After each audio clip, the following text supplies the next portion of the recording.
ಇಂದು ತುಳುನಾಡಿನಾದ್ಯಂತ ಆಟಿ ಅಮಾವಾಸ್ಯೆಯ ಸಂಭ್ರಮ. ಇಂದು ಹಾಲೆಮರಕ್ಕೆ ಏಳಿಲ್ಲದ ಡಿಮ್ಯಾಂಡ್. ಹೌದು, ರೋಗ ನಿರೋಧಕ ಶಕ್ತಿ ಕೊಡುವ ಹಾಲೆಮರದ ತೊಗಟೆಯ ಕಷಾಯವನ್ನ ಈ ದಿನ ಕುಡಿದ್ರೆ ಆರೋಗ್ಯಕ್ಕೆ ಒಳ್ಳೆಯದು ಎಂಬ ನಂಬಿಕೆ ಕರಾವಳಿಯಲ್ಲಿದೆ. ಹಾಗಾದ್ರೆ ಹಾಲೆಮರದ ತೊಗಟೆಯ ಕಷಾಯ ಕುಡಿಯೋದ್ರಿಂದ ಏನೆಲ್ಲ ಪ್ರಯೋಜನಗಳಿವೆ? ಆಟಿ ಅಮಾವಾಸ್ಯೆಯ ವಿಶೇಷತೆ ಏನು? ಇಲ್ಲಿದೆ ನೋಡಿ ಕಂಪ್ಲೀಟ್ ಡೀಟೇಲ್ಸ್.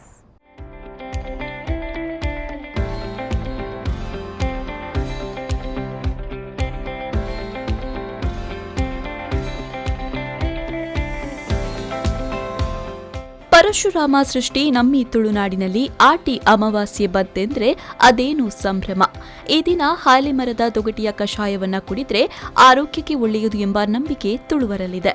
ಈ ಹಿನ್ನೆಲೆಯಲ್ಲಿ ಇಂದು ಮುಂಜಾನೆಯಿಂದಲೇ ಶ್ರದ್ಧಾಳುಗಳು ಹಾಲೆಮರದ ಬಳಿ ಜಮಾಯಿಸಿದ ದೃಶ್ಯ ಕಂಡುಬಂತು. ಆಯುರ್ವೇದದಲ್ಲಿ ಸಪ್ತಪರ್ಣ ಎಂದು ಕರೆಸಿಕೊಳ್ಳುವ ಹಾಲೆಮರ ಅನೇಕ ಔಷಧೀಯ ಗುಣಗಳನ್ನು ಹೊಂದಿದೆ. ಹೀಗಾಗಿ ಆಟಿ ಅಮಾವಾಸ್ಯೆಯ ದಿನ ಈ ಮರದ ತೊಗಟೆಯ ಕಷಾಯ ಸೇವಿಸುವುದು ಕರಾವಳಿಯಲ್ಲಿ ನಡೆದುಕೊಂಡು ಬಂದಿದೆ. ಆಟಿ ಕಳಂಜ ದೈವ ಅಮಾವಾಸ್ಯೆಯಂದು ಅನೇಕ ಔಷಧಿ ಗುಣಗಳನ್ನು ತಂದು ಮರದಲ್ಲಿ ಇರಿಸುತ್ತೆ ಎಂಬ ನಂಬಿಕೆ ತುಳುವರಲ್ಲಿದೆ. ಈ ಮರದ ರಸ ತುಂಬಾ ಕಹಿಯಾಗಿದ್ದು ಯಾರು ಇದನ್ನ ನಂಬಿಕೆಯಿಂದ ಸೇವಿಸ್ತಾರೋ ಅವರು ವರ್ಷಪೂರ್ತಿ ಆರೋಗ್ಯವಾಗಿರ್ತಾರೆ ಅನ್ನೋ ನಂಬಿಕೆ ಇದೆ. ತೊಗಟೆಯನ್ನ ನೀರು ಮಿಶ್ರ ಮಾಡಿ ಜಜ್ಜಿ ಅದರಿಂದ ರಸ ತೆಗೆಯಲಾಗುತ್ತೆ.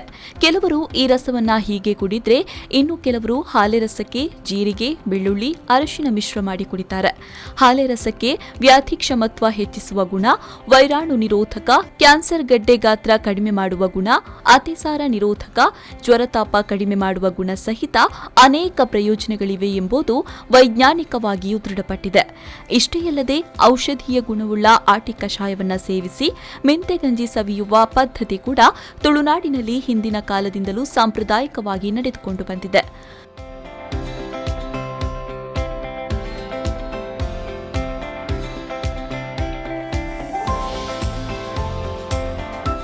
ಒಟ್ಟಾರೆ ತುಳುನಾಡಿನಲ್ಲಿ ಆಟಿ ಅಮಾವಾಸ್ಯೆ ಅನ್ನುವಂಥದ್ದು ಒಂದು ವಿಶೇಷ ರೀತಿಯ ಆಚರಣೆಯಾಗಿದ್ದು, ತುಳುವರು ಈ ಬಗ್ಗೆ ತಮ್ಮದೇ ಆದ ನಂಬಿಕೆಯನ್ನ ಹೊಂದಿದ್ದಾರೆ.